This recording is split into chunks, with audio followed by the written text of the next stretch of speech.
The X-Zone Radio Show with Rob McConnell is largely an opinion talk show.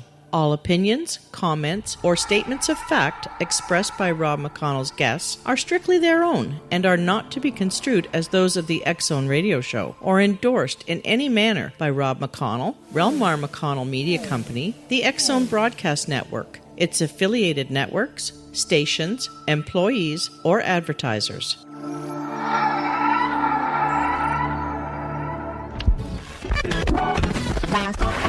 All Hit Radio.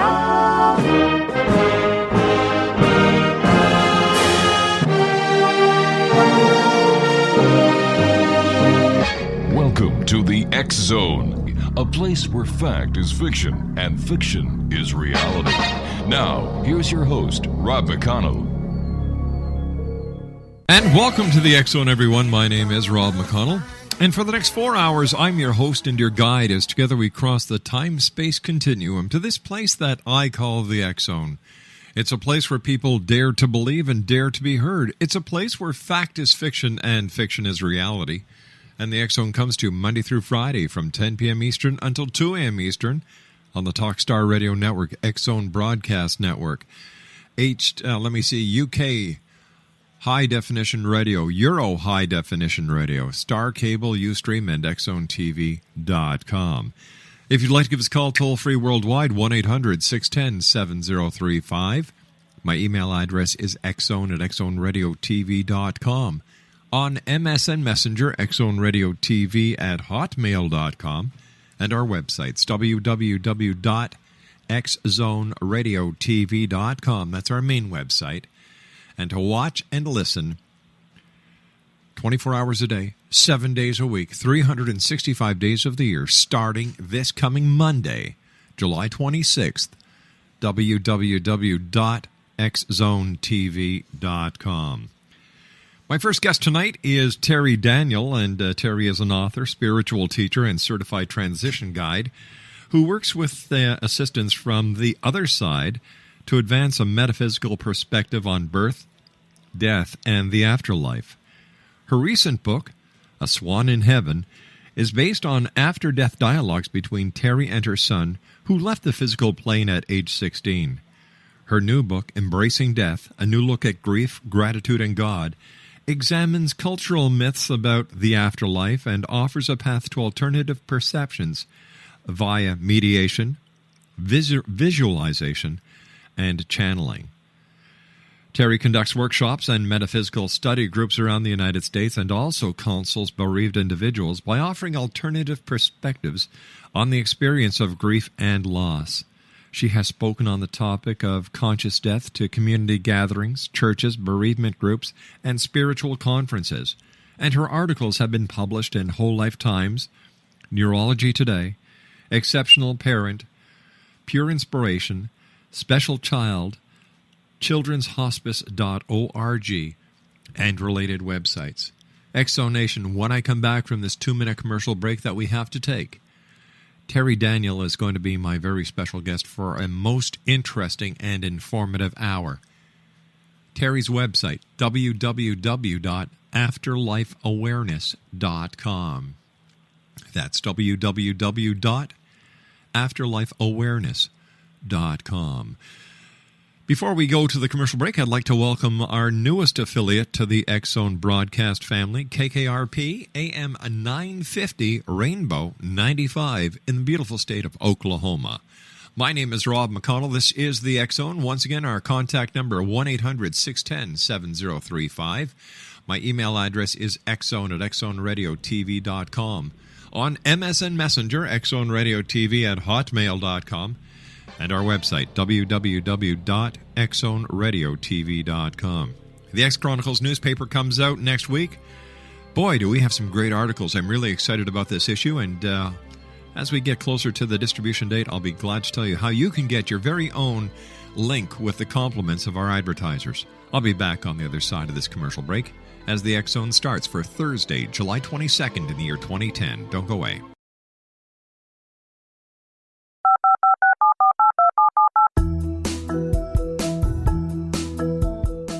Did you know that when you're on the road with limited data or Wi-Fi, you can still listen to the X-Zone Radio Show with Rob McConnell, The Science of Magic with Gwilda Wiyaka, X-1, Dimension X, Space Patrol, and every minute of the X-Zone broadcast network by calling 213-401-0080, courtesy of Audio Now. No smartphone, app, or internet needed. It saves your data plan, and it's free if you have unlimited minutes. Call 213-401-0080 to listen on any phone, anytime, anywhere. Remember, 213-401-0080 for the best of the paranormal, parapsychology, and sci-fi radio programming anywhere, 24/7, 365. TERRI Daniels, my special guest this hour, Exonation, talking to TERRI about her recent book, A Swan in Heaven, and it's based on the after-death dialogues TERRI has between herself and her son, who left the physical plane at age 16. TERRI's website is www.afterlifeawareness.com. And TERRI Daniel, welcome to the X-Zone. Thank you. Great to be here. Tell me a little bit of the history behind the fabulous work that you do in grief counseling as a certified transition guide. Well, it all started, I suppose, way before this lifetime. I had always been interested in metaphysical studies. And when my son was diagnosed with a life-threatening illness at age 10, all the pieces sort of began to come together. When I realized that he was not going to live more than 5 or 10 more years, and started to look at the world completely differently because of this experience of what does this mean, what is the lesson, how are we all moving forward through this experience, rather than, oh my God, why did this happen to me?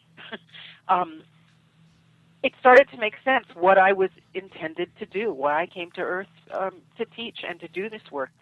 After my son died, he began speaking to me from the other side, very clearly, very easily, very quickly. We had absolutely lucid dialogues, which became the content of my last book, A Swan in Heaven. And I was able to kind of travel back and forth across the dimensions with him, where he explained to me what it's like to die, what happens, what is the journey of the soul. And this is now what I teach. And, of course, my biggest audience is people who are grieving, bereaved parents in particular. Tell me, TERRI, after doing the work that you've been doing for this time, why do you believe people are afraid of death? Well, at the risk of offending some of your listeners, the real basic answer to that question is religious doctrine. Western Judeo-Christian religious doctrine. The notion of a judgmental God is the primary reason for the fear of death. If you look at other cultures that don't have that type of theology, yes, people don't have a fear of death. It's really kind of a Abrahamic religious tradition, Judeo-Christian Islam, because there's a concept of heaven, hell, and judgment, and the idea of God as a man in the sky who has an opinion and watches over us, and if we don't do everything right, we go to this horrible place called hell. That is absolutely not true. And I try to, among other things, help people work with that image and get rid of it if possible. What kind of beliefs make the grief process more difficult? Are we just looking at the religious implications, or are there other sociological aspects that people really don't want to talk about? Well, there's so much to that question. I mean, it's not just the religious doctrine and heaven, hell, and judgment, but I have found in hospice work and in grief work that people who believe that there is nothing non-physical, that after the physical body dies, it's just flatline, blackout, nothing. I actually find that those people have more difficulty dealing with death and grief than anybody else. That is probably the biggest obstacle, is the sense that there is total annihilation. And I think I might actually even say that that's the biggest reason why people are afraid of death. They're afraid that they're going to disappear because they only identify with the ego aspect of the self, this physical body, who I am. I live in this city, and I have this name, and these are my children, and this is my work, and all that earthly stuff. And the idea of that disappearing to many people is like the end of existence. If we realize that there is no end of existence, that there is another aspect of ourselves, our soul or essence or divine light or whatever you want to call it, that continues to exist in other forms and other dimensions, then there's nothing to be afraid of because there is no annihilation. And the other aspect of what you were asking about social stigma, Yes. Death is unspeakable in modern Western society. And I'm sure we've all experienced this when there's a death in the family or we're grieving. There's a whole list of behaviors that are very predictable and common around death where people won't talk about it. People will say, okay, it's time to let go of your husband who just died and move on and get on with your life. It is absolutely unspeakable. And that is heartbreaking. That makes it even more difficult for people because they want to talk about the experience of having someone die. Of course. It's always boggled my mind why we don't celebrate the person's life at their time of passing. Why it has to be such a downtime. If we're looking at someone's life, no matter how short or how long it has been, there are always good points that we can remember the person by. Look at the Irish; they celebrate the life of the dearly departed. It's a part of life. We can't get away from it.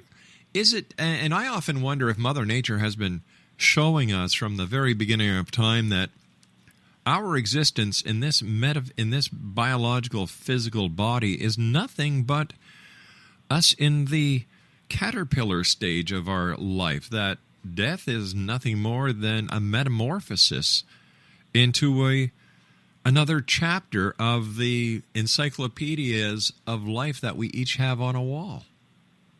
Well said. That's exactly right. And it's interesting you mentioned nature because nature does show us this. All we have to do is look at an actual caterpillar or go into your garden and look at what's happening to your plants.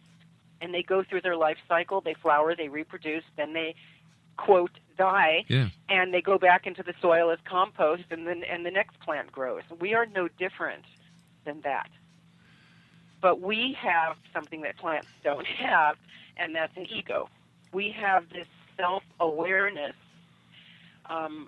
that makes us feel, and there are reasons for this, that we are exclusive, in a kind of arrogant way, that, well, I'm a human being, and I have a body, and I have a mind, and I have an identity, and so therefore I'm not like a plant or an animal or a star system. I'm something different. And that is a misconception. We are not something different. I'm certainly not saying that the loss of someone is not to be grieved. I'm not saying that at all. What I'm saying is that I think we should celebrate the person's life, that we should, like you and I were discussing a few moments ago, look at what nature has taught us, that we are part of the same realm. And I believe, and this is just my very own personal belief, that when we leave this physical plane, it's not the end of our existence, but life does continue. It may be not as we understand it and live it on this plane in this reality, but for those who have the ability to communicate with those who've passed on, as in your case, it's real, that life does continue, or the person's essence, their soul, their being, their spirit continues. I'll tell you something interesting about that, and I love making this point. There is more evidence for the existence of the soul living on after death than there is evidence against it. Because I haven't ever seen any evidence that it's just that after we die, everything's gone. There's nobody's, as they say, ever come back from the dead and told us, oh yeah, everything just stops and it's just blackout. But we have had thousands and thousands of people who've had near-death experiences and interdimensional communications and have told of, leaving their body in the hospital and seeing what was going on in the room, and this is absolutely evidential. Mm-hmm. There's no other way they could see that. So we actually have more evidence in favor of that than the other way around. We also have religious proof of that, because Christ himself resurrected from the dead, and he did come back according to Christian beliefs. And that's a very good argument to make Mm-hmm.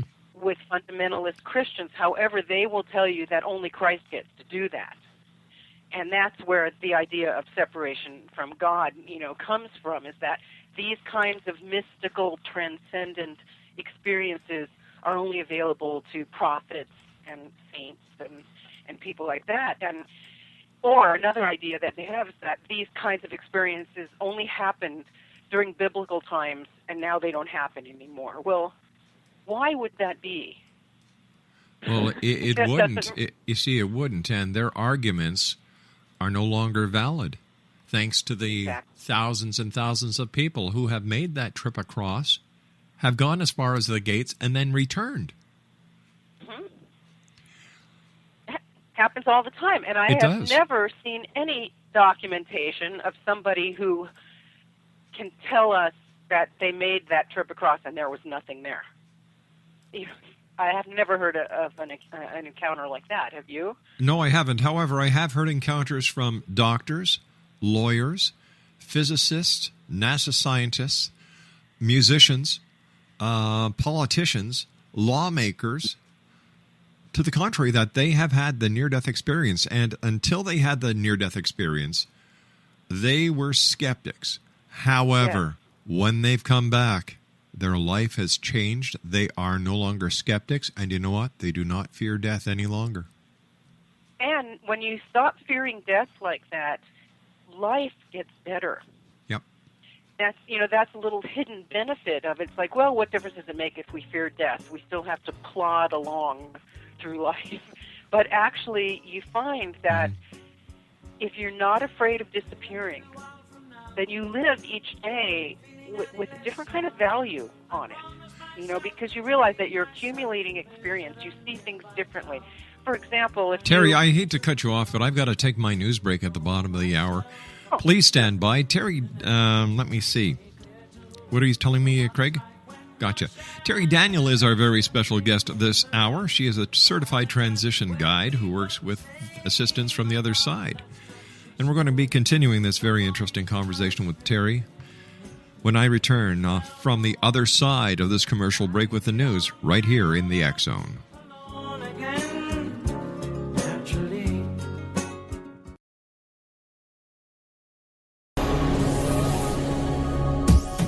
This is the X Zone Broadcast Network, broadcasting worldwide on broadcast affiliates and satellite program providers, including CNN Broadcast Network, Sirius Satellite Network, Star Media, Good News Radio Network, Angel Broadcast Network, Wiki Broadcast Network, and WPBN TV. For more information on the X Zone Broadcast Network, visit us at www.xzbn.net.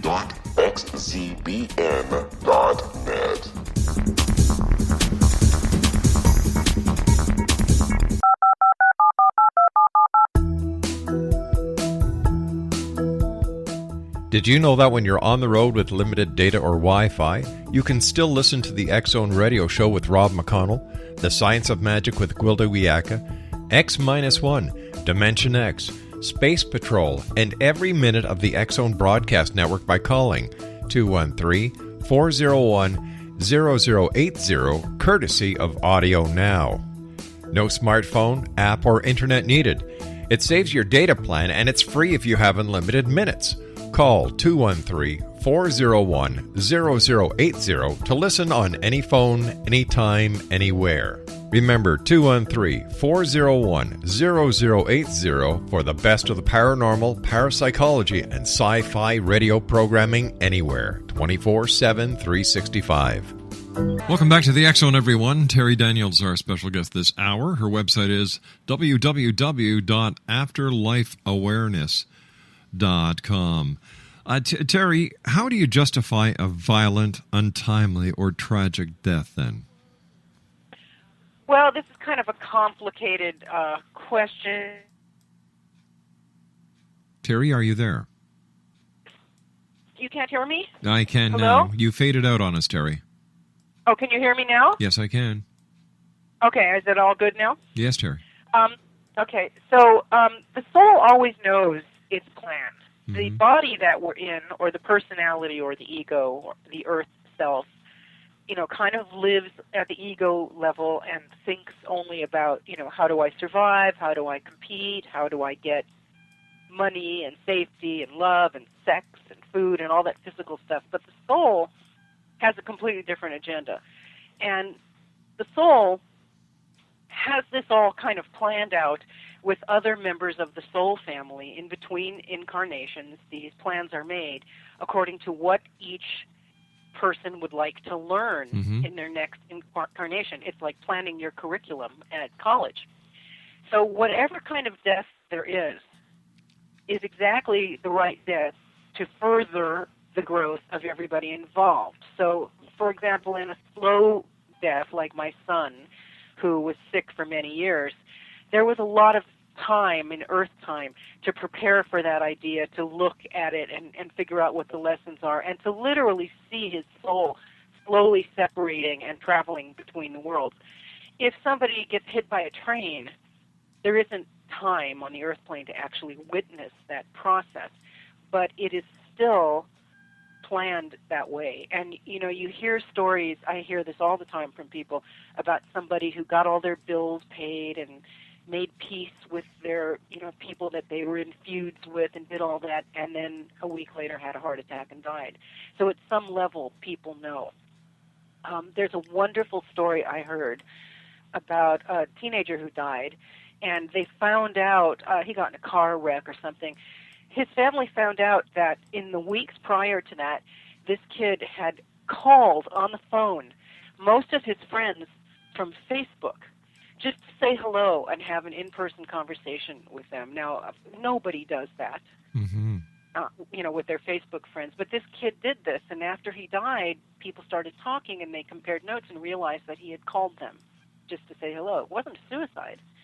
So on some level, we know. So the violent death, the tragic death, unexpected death, death of a child, is as meaningful and purposeful as any other death. And you can follow the events leading up to it, the events beyond it, and see that all the people involved in this life and this death were part of a magnificent agreement to shift and change as a result of this experience. And the way I often describe it is like a kaleidoscope. If you look at a kaleidoscope, every turn of the kaleidoscope shakes up the pieces and restructures them in a new way. That's what every one of our experiences is for. It's a very detached way of looking at it. If your child gets hit by a train, it's really difficult to say, well, it was just a turn of the kaleidoscope and everything's going to shake up and restructure. But on the soul level, that's exactly what it is. Tell me about the communications, Terry, that you've had with your son.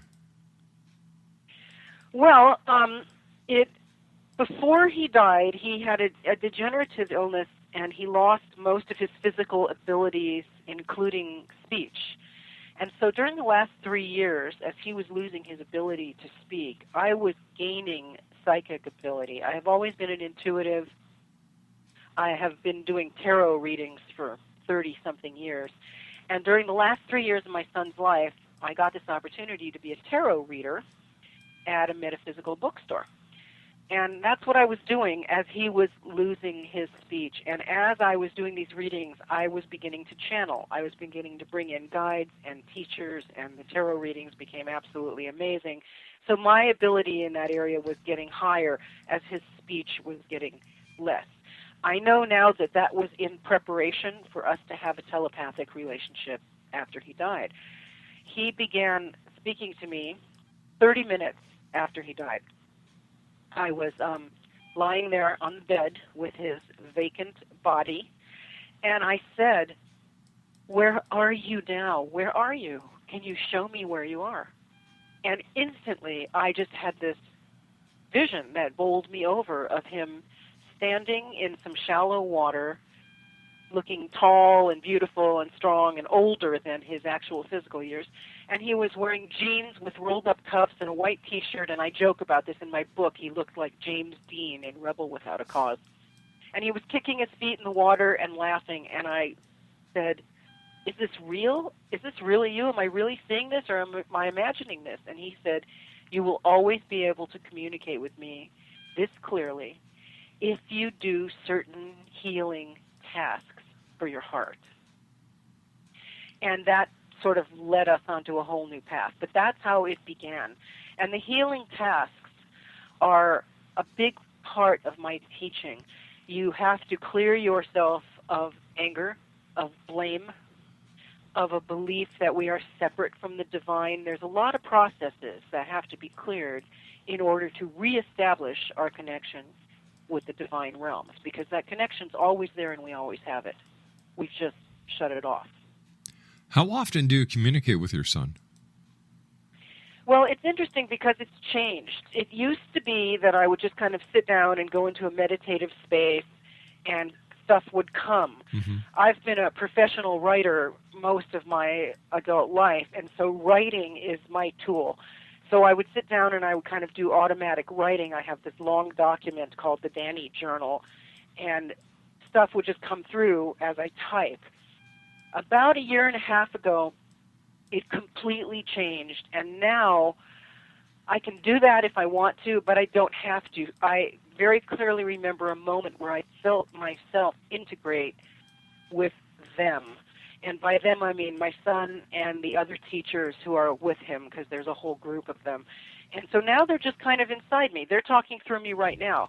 And it was very weird because I thought, oh, I'm losing this. I'm losing my ability to talk to you. And they said, no, we are just integrating with you. Your words and our words are going to be a composite now, because there really is no separation. We're sort of running you by a remote control, like the man behind the curtain in The Wizard of Oz. And now that's just kind of how it is. I just open my mouth and out it comes.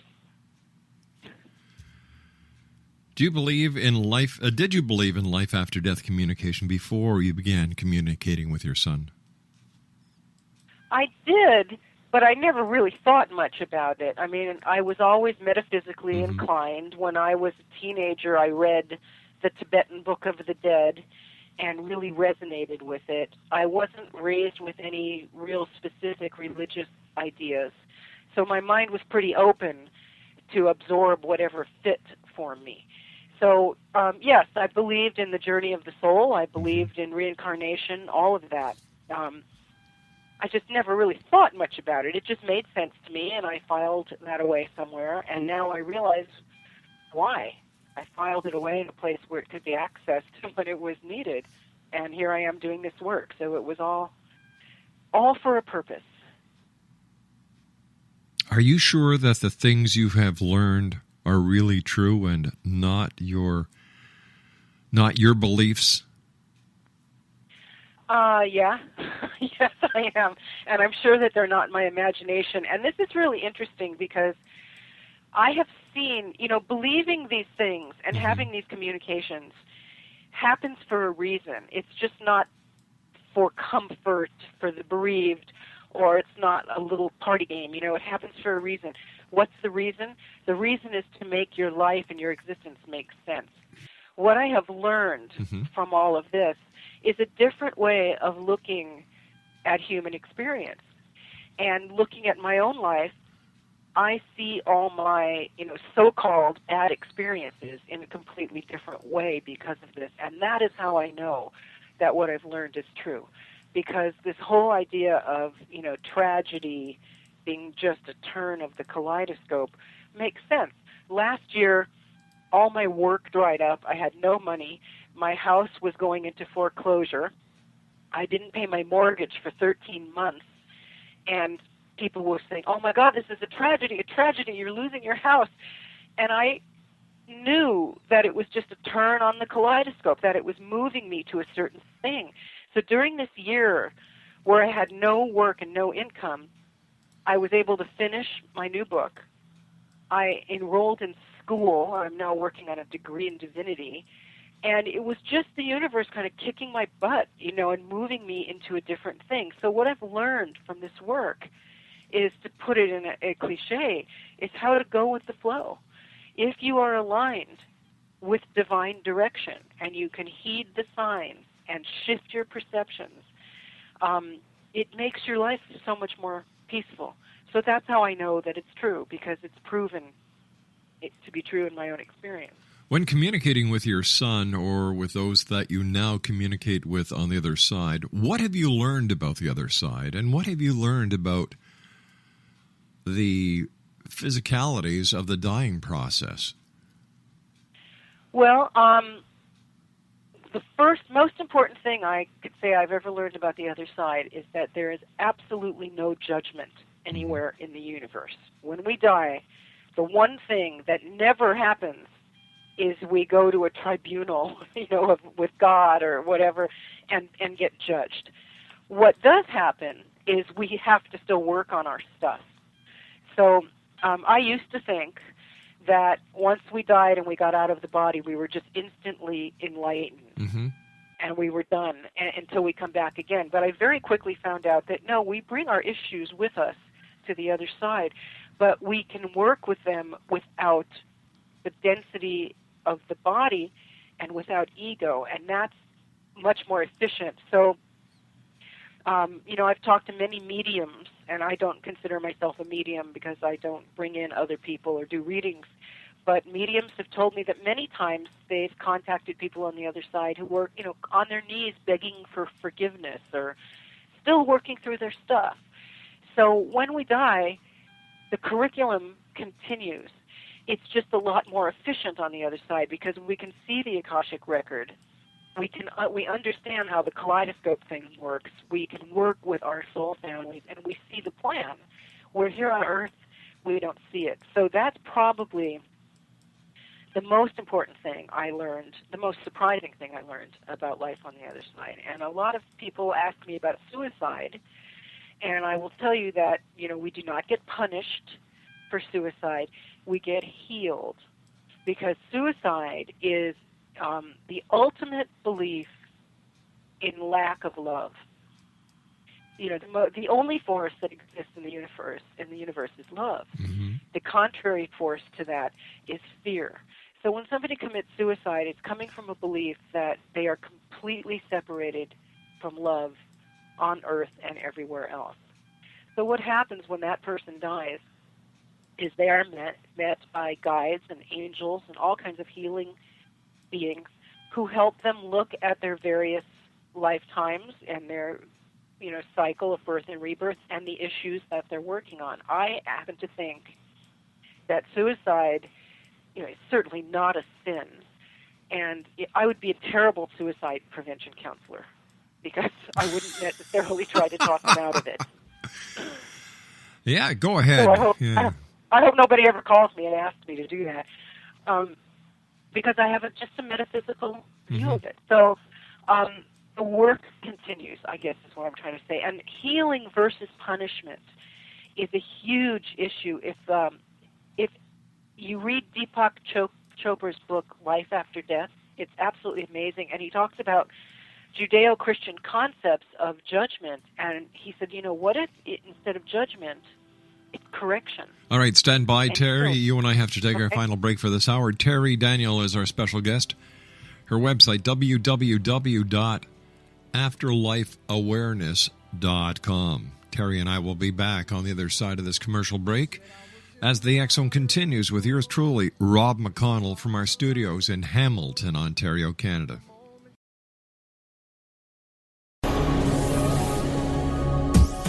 This is the X-Zone Broadcast Network, broadcasting worldwide on broadcast affiliates and satellite program providers, including CNN Broadcast Network, Sirius Satellite Network, Star Media, Good News Radio Network, Angel Broadcast Network, Wiki Broadcast Network, and WPBN TV. For more information on the X-Zone Broadcast Network, visit us at www.xzbn.net. Terry Daniel is my special guest this hour, X-Zone Nation.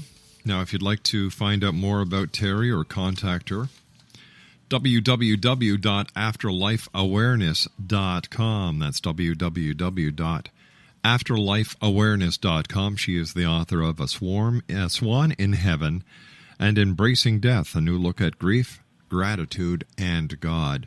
First of all, TERRI, great having you with us. Thank you very much for joining us and for sharing your very unique but positive outlook on what happens to us and when we pass from this existence to the next.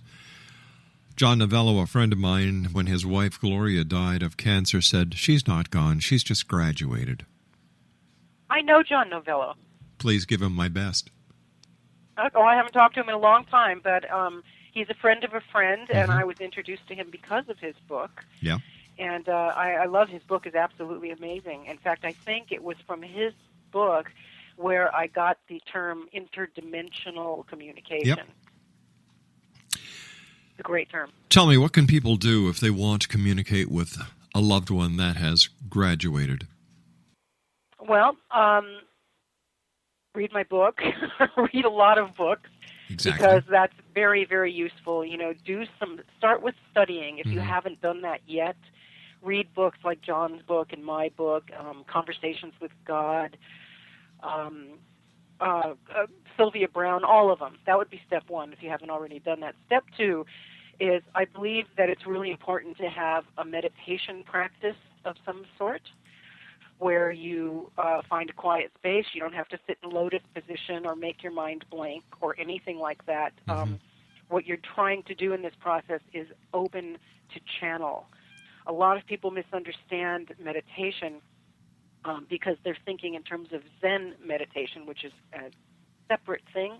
But what we do when we're trying to open a channel is, you know how when you're just like falling asleep at night or daydreaming, there's just streams of stuff that come through your mind, and it's just like a movie playing, and it's going by so fast that you can't really grab one image or one idea because it's just whizzing by.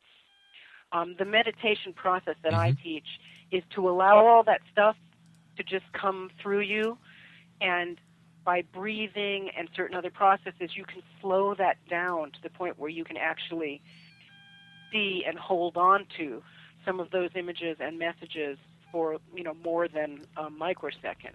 And you use a paper and pen, or better yet, a digital voice recorder, and you sit there and you record these images. So you are sitting there meditating, and you say into your little voice recorder, "I see an apple. I see Hey, a TERRI, ladder." we're going to have to send people to your website because we've just run out of time. Thanks very much for joining us. Look forward to talking to you in the future. And Exonation, if you'd like to find out more about our guest of this hour, TERRI Daniel, her website is www.afterlifeawareness.com. I'll be back on the other side of this commercial break with the news at 6.5 minutes past as the X Zone continues from our studios in Hamilton, Ontario, Canada, with yours truly, Rob McConnell. Don't go away.